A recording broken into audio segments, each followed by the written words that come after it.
Hello students, today we are going to cover an important chapter of class 8 history, which is chapter 5, When People Revolt 1857 and After. Now before starting the chapter, let me introduce myself a little bit. So I am Raghav Dash, currently pursuing history honors from University of Delhi College of Vocational Studies. Now let's start our chapter with the first subtopic, which is policies, discontent and early resistance. The East India Company's policies affected various groups differently, such as kings, peasants, zamindars, and sepoys. Even kings were suffering. Many suffered economically and politically, often losing status, land, or income, and so began to resist company's action. The East India Company, when came to India, their main motive was to rule and divide, and that's what they were doing by introducing their own policies. And due to their policies, many suffered economically and politically, and they even lost their status, income, such as kings, peasants, zamindars, and sepoys. Nawabs and Rajas gradually lost their authority.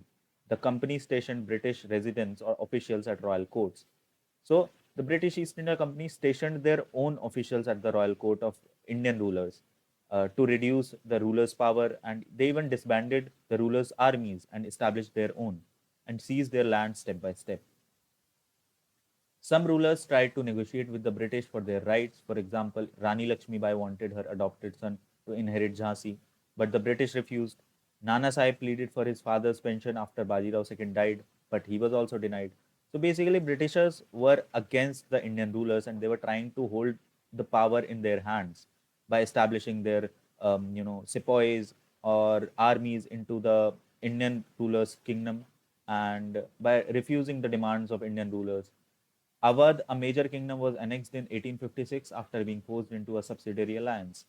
Now, Awadh was captured by Britishers after being forced into the subsidiary alliance. Now, the subsidiary alliance was a British policy which forced Indian rulers to accept the British troops or the British army into their own territory and follow British guidance, weakening their independence before 1857. So, this was reducing the local rulers' power and establishing the British power into their army and the whole administration process, because subsidiary alliance was all about accepting the British power into their own kingdoms. Governor General Dalhousie claimed Awadh was misgoverned and British rule was needed for proper administration. Now, Governor General was Dalhousie at that point of time, and he claimed that Awadh was misgoverned. This was their, reason to justify their actions, and British rule was needed for proper administration. See, the Britishers' view is known as Oriental view. It is the westernized view. And they tried to establish their view into Indian subcontinent by saying things like your rulers are uncivilized and people need English education, which was not the case. It was just to justify their rules and justify their actions. British made plans to abolish the Mughal dynasty altogether, such as removing the Mughal emperor's name from coins and eventually deciding Bahadur Shah Zafar would be the last Mughal king. His descendants would only be called princes, not rulers. So before British, Mughals were there in the Indian subcontinent, and British were trying to abolish the whole Mughal dynasty altogether. And they tried it gradually by firstly removing the name of Mughal emperors from the coins and eventually deciding that Bahadur Shah Zafar will be the last Mughal ruler, and after him there will be no Mughal ruler. His descendants would only be called princes and not rulers. Now, discontent among peasants and sepoys. Rural peasants and zamindars, or the rural farmers and zamindars, both were facing high tax demands from Britishers, and they were unable to pay that much, tax. Many lost land after failing to repay loans, impacting generations. Sepoys, who were the Indian soldiers, were also unhappy about the pay and working conditions, and some rules were there which was introduced by Britishers that violated their religious beliefs. For example, being forced to serve overseas, which was seen as losing caste or religion. So, if you serve overseas, you will not belong to any caste or religion. This was the case. In 1824, sepoys refused to go to Burma by sea due to religious sensitivity, leading to punishment. So this was their policy that if you serve overseas, you will not belong to any caste or religion. You will be the soldier only. So even though the soldiers were not accepting it, they were being forced to serve overseas. Same happened in 1824 where they were sent to Burma by sea. Also, they were being forced to bite the rifle cartridges, which were made of cow and pig fat, which was obviously against the uh, religious beliefs of both Hindus and Muslims. In 1856, the company made it compulsory for the new soldiers to serve overseas if ordered, causing more resentment among sepoys. Many sepoys were also peasants, so many sepoys were farmers, so their anger over countryside problems fed into military dissatisfaction. So the problems that people were facing in rural or the countryside, like the tax problem and the they were being forced to do some work. So sepoys were resenting the whole British propaganda there.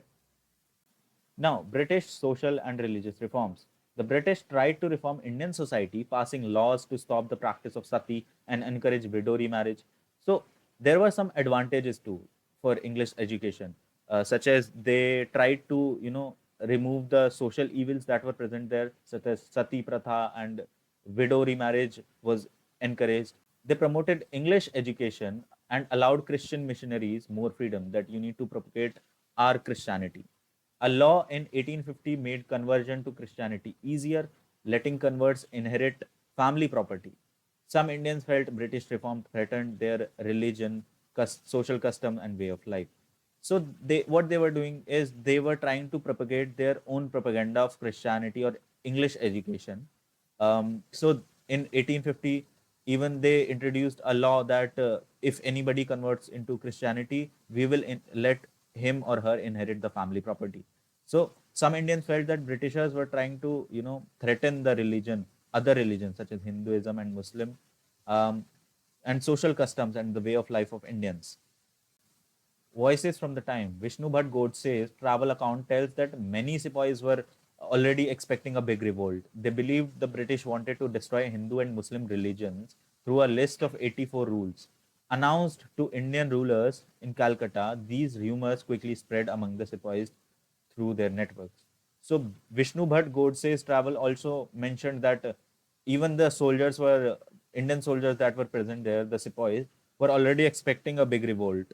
Subedar Sitaram Pandey's memoir also says that when the British took over Awadh, the sepoys started losing trust in them. Agents of the Nawab and the kings of Delhi encouraged this anger, and the rumors about greased cartridges spread quickly. Many sepoys believed that the British wanted to insult their religion by making them bite cartridges coated with cow and pig fat. So you can see there were multiple factors included at that time, such as the religious sentiment were hurt, and the tax problem was there, and even the soldiers were forced to serve overseas, which meant that they will leave their religion and caste. So these all the factors were responsible for the big revolt of 1857. Yeah, so let's keep the first part till here. We will discuss more about this chapter, like how the mutiny turns into popular uprising and the British response to the rebellions and their suppression and aftermath of the, revolt. So we'll talk about it in the second part of this chapter. Till then, keep revising and like the video, comment down your doubts below, subscribe to the channel for more such videos. We'll meet in the next video soon. Till then, take care and bye bye.